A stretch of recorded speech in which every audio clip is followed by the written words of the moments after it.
Les cyclistes du Tour Alternativa sont mobilisés en masse contre le dérèglement climatique en vue de faire pression lors de la venue des chefs d'État et de gouvernement du 30 novembre au 11 décembre à la 21e conférence des Nations Unies sur les changements climatiques à Paris. Dès le 5 juin, à Bayonne, à Califourchon sur leur bicyclette, ces défenseurs du climat ont parcouru plus de 5600 km pour arriver ce week-end à l'île Saint-Denis.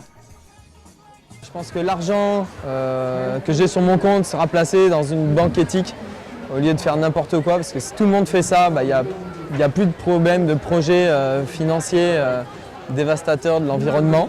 Et puis ensuite, un fournisseur d'électricité et d'énergie renouvelable, il y en a un en France qui s'appelle Enercop, pour ne pas le citer, et qui n'utilise pas de nucléaire et de charbon. Donc si on est tous conscients de ça et qu'on est tous chez Enercop, au lieu de prendre notre électricité d'une centrale nucléaire, au lieu de faire des manifs contre le nucléaire, on peut passer notre énergie à autre chose. Est-ce qu'on se mobilise ?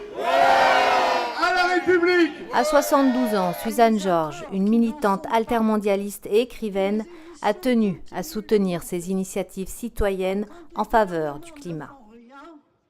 Qu'on arrête, par exemple, les subventions au pétrole et au gaz. Je voudrais que l'on empêche les grandes compagnies de continuer à forer.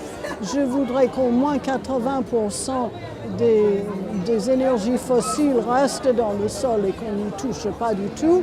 Si on ne laisse pas ces énergies dans le sol, nous allons dépasser les 4 degrés centigrades et ça sera un drame, et surtout pour le Sud. L'avant-dernier coup de frein s'effectue sur l'île Saint-Denis, car c'est la première commune à avoir signé le pacte pour la transition citoyenne.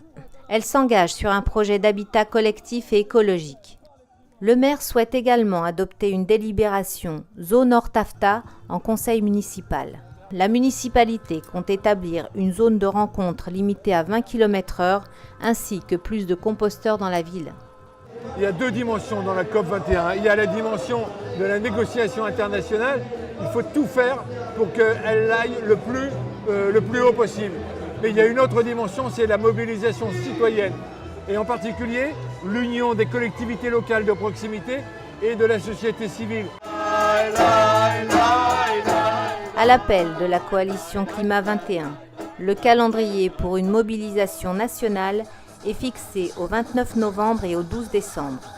Pour sûr, ces activistes, artistes et bénévoles ne seront pas sous le regard accusateur des générations futures.